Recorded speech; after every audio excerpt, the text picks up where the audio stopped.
Cheguei. Marcação. Quer dizer que tem uma barra de aço a 2 centímetros de comprimento e esse aqui é o centro dela. Então a gente precisa fugir, fazer as marcações fugindo das barras de aço, para não dar interferência na hora da leitura. A gente usa uma pedra de desbaste que já vem no próprio aparelho, só dá uma desbastada em movimentos circulares.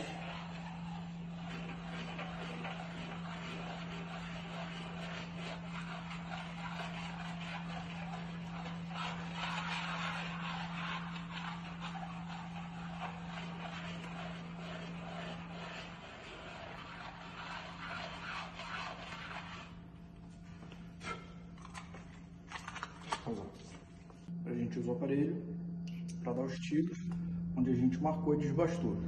Eu escolhi dar 12 tiros, depois a gente parte para a parte do cálculo.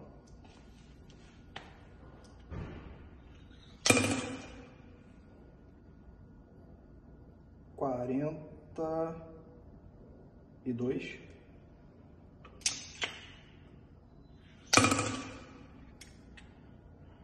44.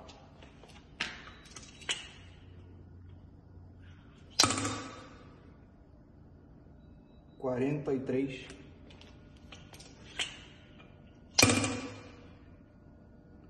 44.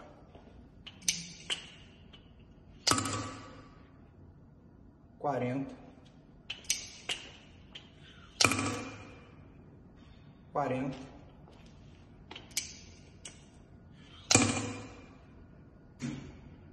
34.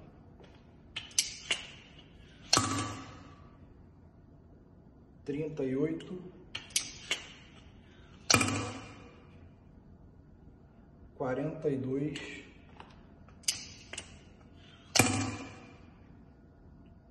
38. 39.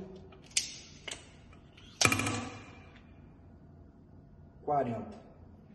Então, com esses números a gente trata, a gente faz o saneamento dos números e encontra a resistência superficial do elemento estrutural através desse ábaco que vem no próprio aparelho e com essas medições aqui.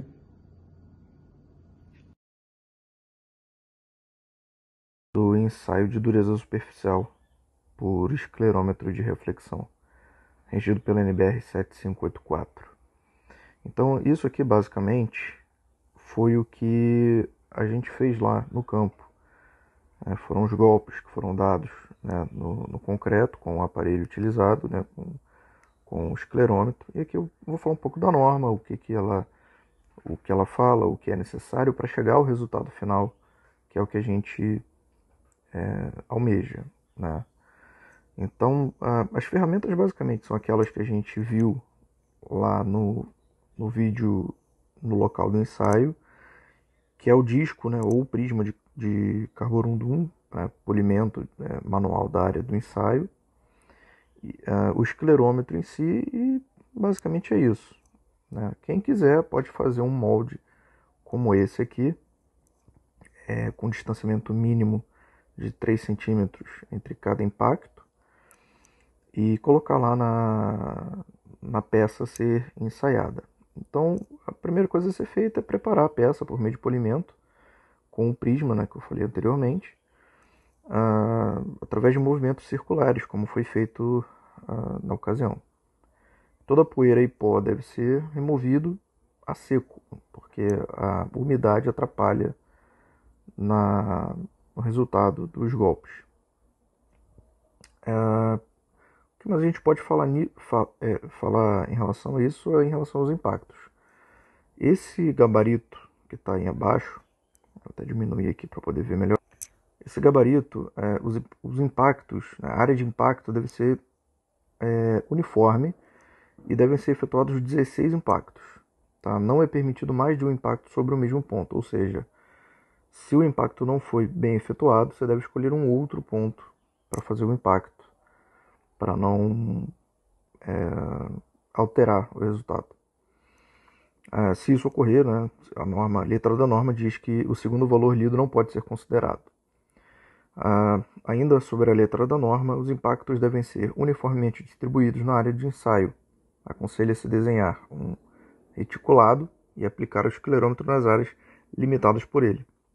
Então, ou a gente faz um molde como esse aqui do vídeo, ou a gente, já com alguma experiência, faz um molde com qualquer coisa que possa ser marcada na peça. No caso do vídeo, eu marquei com um pedaço de drywall, né? O gesso fez as próprias marcações ali.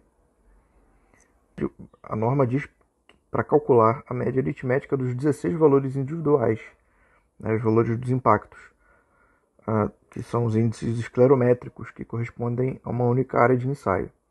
Desprezar todo índice esclerométrico individual que esteja afastado em mais de 10% do valor médio e calcular nova média aritmética. Isso mais de 10 e menos de 10 também, tá, pessoal? O índice esclerométrico médio final deve ser obtido com no mínimo 5 valores individuais. Quando isso não for possível, o ensaio esclerométrico dessa área deve ser desconsiderado. Nenhum dos índices esclerométricos individuais restantes deve diferir em mais de 10% da média final. Se isso ocorrer, o ensaio esclerométrico dessa área deve ser desconsiderado. Bom, então se tem que ter 5 índices, por que eu faço 16? Exatamente por isso, porque se diferir mais de 10% em muitos impactos, a gente tem que excluir esse valor. Então, ao excluir o valor, a gente já não tem mais 16, tem 15. E aí recalcula a média. Se tiver que excluir novo valor, a gente já vai ter 14.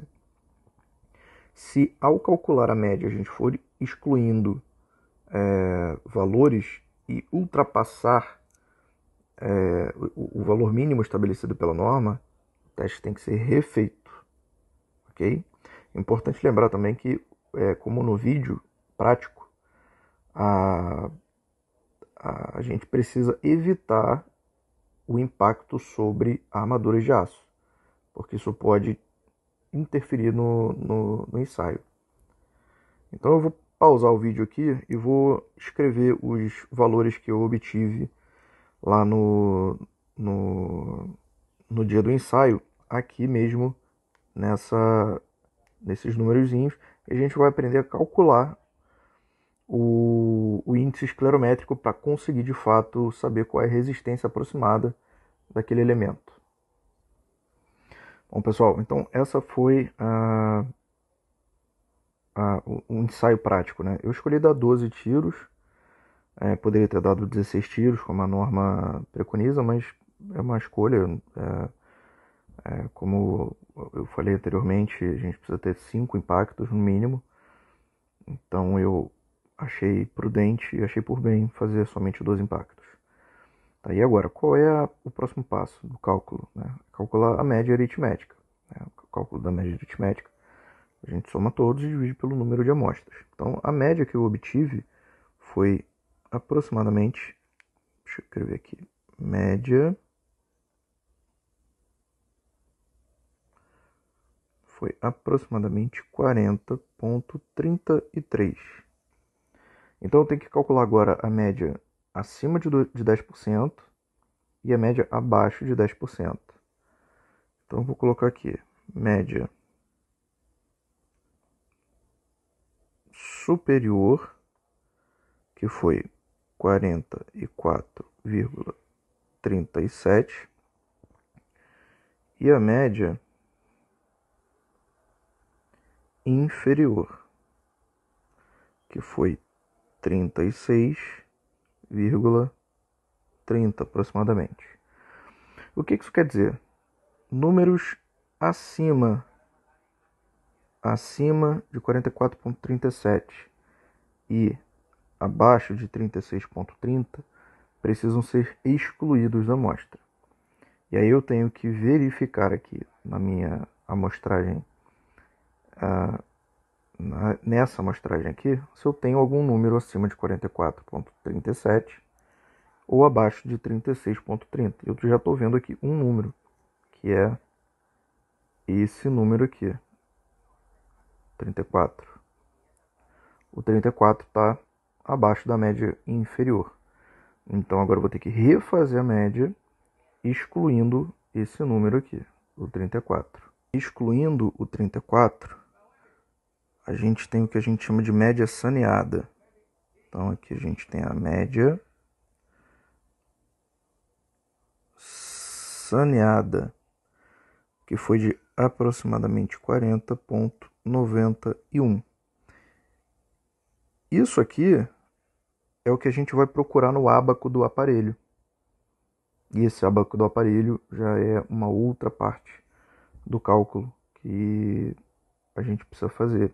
Mas esse aqui é o número principal, 40,91. A média saneada das amostras é o principal, tá? O número principal que a gente precisa para encontrar de fato qual é a dureza superficial.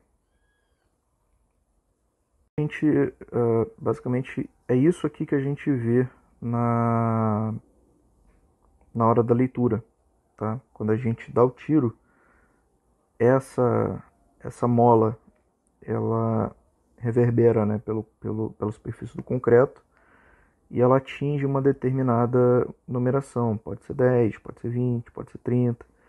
Nesse caso aqui foi 40, mas poderia ter sido 50, 60 e por aí vai. Mas, poxa, Vitor, de onde que você tira 38 e 39 se só tem números inteiros aqui? Bom, se aqui é 30 e aqui é 40, cada um desses tracinhos aqui representa 0,2. Então eu tenho 0,2, 0,4, 0,6, 0,8, 40. E o 38 e 39 que a gente fez a leitura é mais uma estimativa visual, tá? Então não tem uma... Existem até esclerômetros digitais, tá? Mas esse manual, esse analógico já me atende, tá? Então isso aqui que a gente viu anteriormente saiu exatamente dessa escala. Então em cada tiro eu faço a leitura. E aqui é o ábaco, né, do esclerômetro. Então como é que eu sei de fato qual é a resistência superficial do meu concreto? Bom, aqui é um pouco mais chato, eu vou aproximar um pouco mais. É um pouco mais chato, mas vou tentar me fazer entender. A média que a gente encontrou, a média saneada que a gente encontrou, foi 40,91. Eu posso arredondar para 41, posso arredondar para 40, mas eu vou arredondar para 41, tá? E aí eu preciso encontrar no eixo X do ábaco, número 41. Então, 35, 36, 37, 38, 39, 40, 41. Então, 41 está mais ou menos aqui. O sentido, né, a posição do meu esclerômetro estava assim, né, na horizontal. Então, a linha que rege o esclerômetro na horizontal é essa linha aqui. Então, o que eu preciso fazer? Eu preciso subir no eixo Y a partir do 41 até encontrar a linha referente à posição que eu usei o meu esclerômetro. Então eu vou fazer uma linha bonitinha aqui, mais reto possível.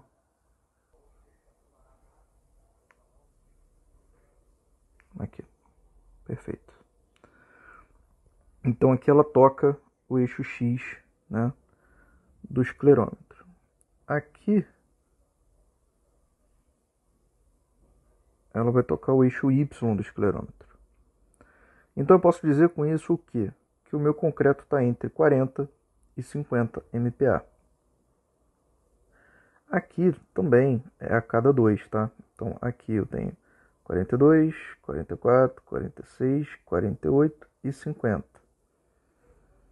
Então eu posso concluir que o meu concreto está em torno de 44 MPa. Aqui ficou muito confuso. Deixa eu escrever aqui embaixo.